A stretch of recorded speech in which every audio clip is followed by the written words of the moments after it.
संध्याकाळपासून त्या परिसरात पावसाने जोरदार आघाडी उघडली होती. धारदार वारे एकापाठोपाठ एक त्या पहाडाचे अजस्त्र कडे कापून काढत होते.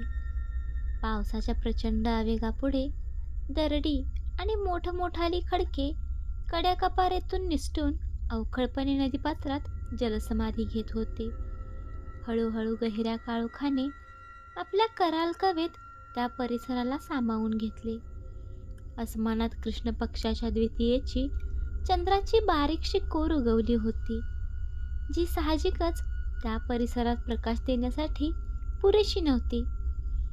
आणि या अशा मिठ्ठ गहिऱ्या काळोखात त्या पठाराच्या पायथ्याशी एक मोटार कच्च्या पक्क्या रस्त्यावरून वेगात वर चढत होती.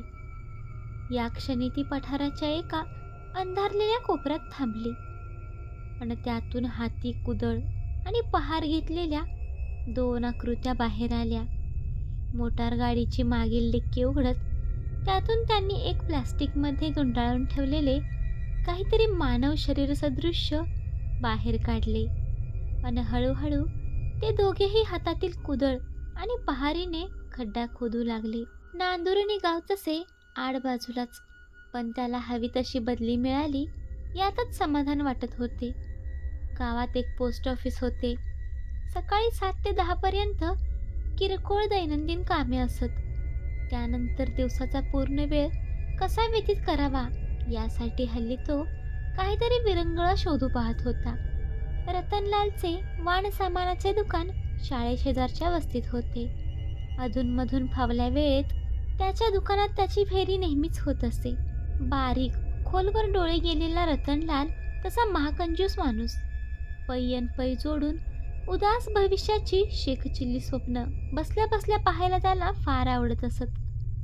अशा या रतनलालच्या दुकानात त्याचे वरचेवर हल्ली येणे जाणे होऊ लागले होते.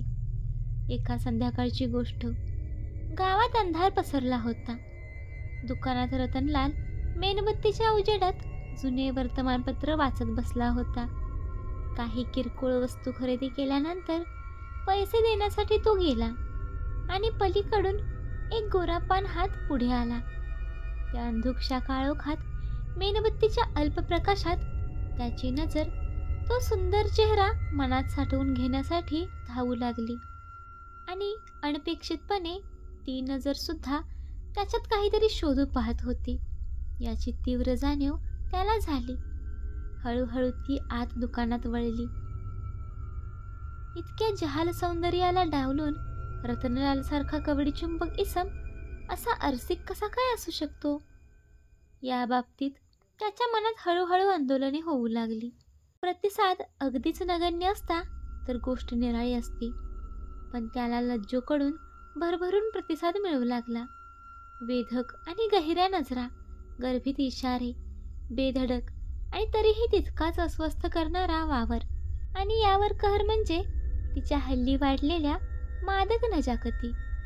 एक वेळ हे चूक आहे, हे सर्वार्थाने नैतिक नाही अशी सूचक जाणीव त्याच्या अंतर्मनाच्या पोकळीतून हल्ली सतावत जात असे. तर त्याच्या अगदीच उलट संधी मिळाली तर तिचे सुवर्ण संधीत रूपांतर कर.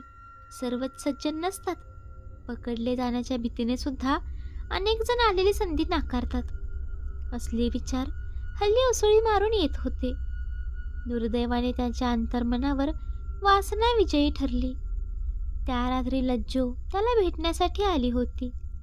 या गावापासून दूर कुठेतरी, जिथे आपल्या दोघांना कोणीही ओळखत नाही, अशा ठिकाणी पळून जाऊन लग्न करूया आणि तिथेच राहूया असा काही विचार तिच्या मनात हल्ली येऊ लागला होता आणि तो नेहमीप्रमाणे तिला समजावण्याचा प्रयत्न करू पाहत होता. खरं तर असं सहजच घडू शकले असते, पण एक मोठा जहरी काटा त्यांच्या वाटेत होता, रतनलाल.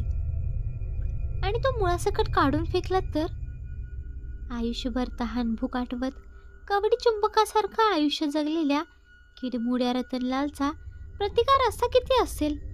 मोजून 5 मिनिटात त्याच्या श्वासाची गाडी हरवून गेली. 6व्या मिनिटाला त्याचे डोळे गारगोटीसारखे खाचेतून बाहेर आले आणि जीभ बाहेर लोंबू लागली. रात्रीचे 11 वाजून गेले होते. रतनलालच्या मृतदेहाला या जगातून नाहीसं करणं भाग होतं.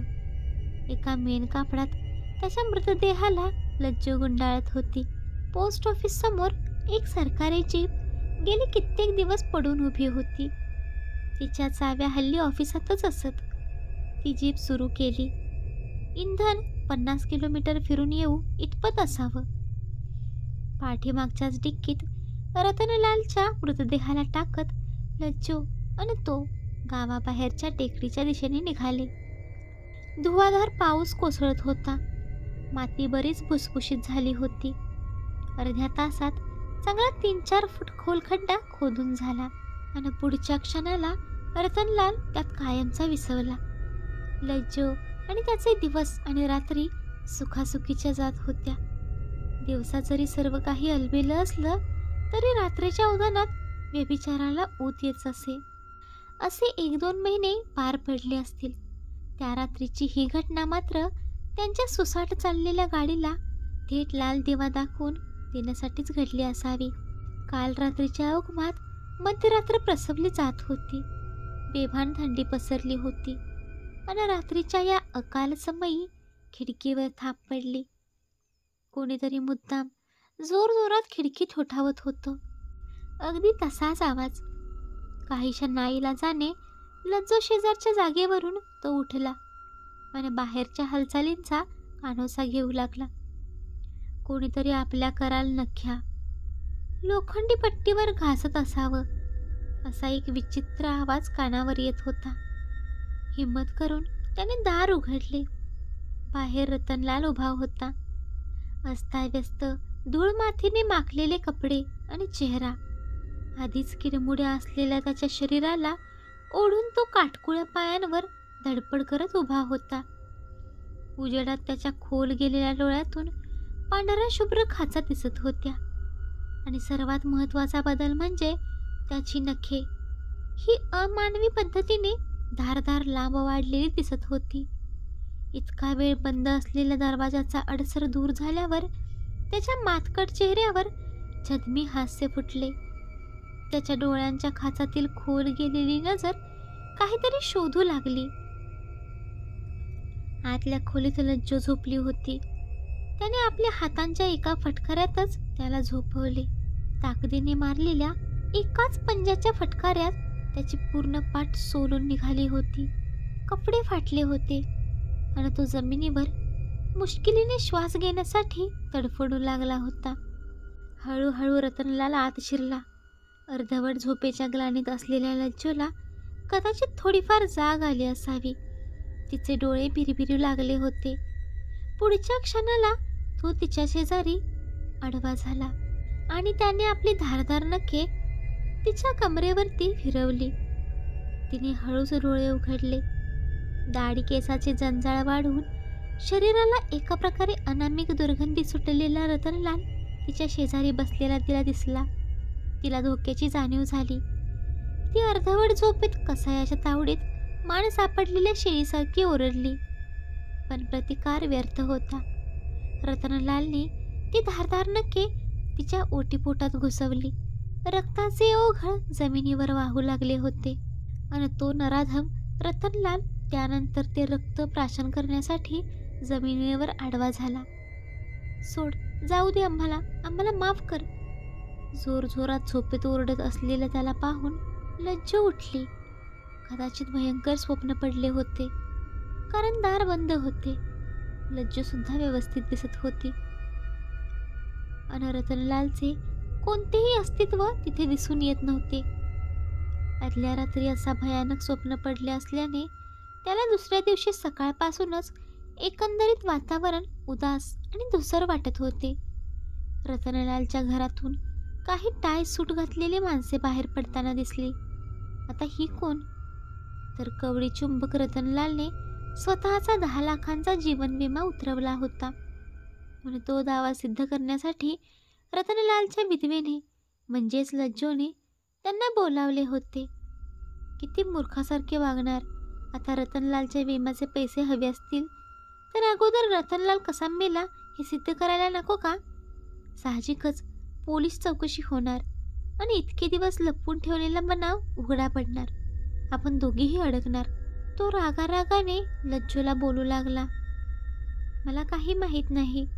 आयुष्यभर मेल्याने मला दुःखात ठेवलं. हौसमौज पुरवली नाही की 4 दागिने अंगावर घातले नाहीत. निदान आता तरी मला सुखाचे दिवस उपभोगू देत. लज्जूने त्याला प्रत्युत्तर दिले. दुर्दैवाने असे काहीच झाले नाही. ज्या भयानक अस्तित्वाची चाहूल रतनलालने त्याला स्वप्नात दाखवली त्यापेक्षाही जास्त प्रमाणात वास्तवात हल्ली तो लज्जूसमोर वावरू लागला होता.